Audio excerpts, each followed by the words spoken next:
Okay guys, ngizophuma manje kule live le, and I'll be live tomorrow and I'll answer all your questions. I will answer all your questions tomorrow. Today I'm not okay.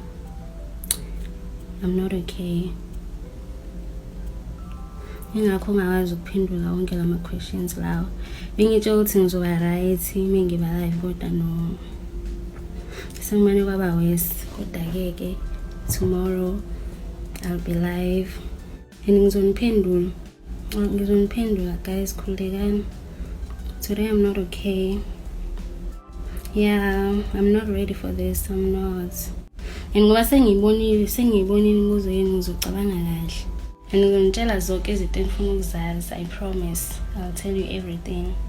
Every single thing.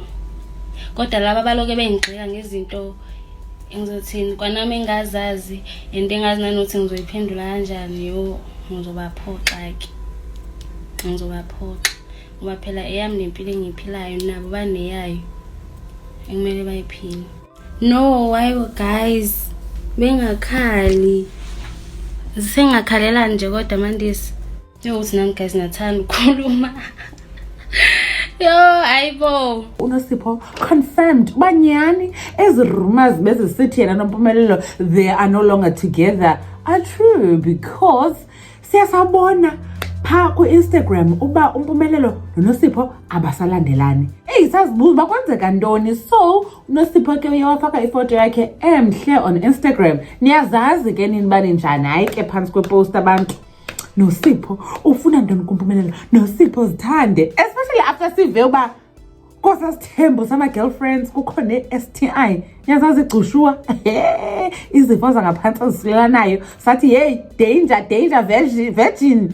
But anyways, uNosipho ke uye wafaka le foto yakhe ku Instagram wakhona othi Miss Bindi wakena ke not anymore, confirming ba hayi ke sana yena akasenanto idibene noMpumelelo Mseleku. Bayevuya ke abantu ngalondeleyo because besimsizela shem ukhangele ke mncinci kakhulu usindiswe nosindiswa uyivirgin. Hayi mani bingahambi kakuhle and ngoku kuthiwa uzaba unkosikazi wedlozi.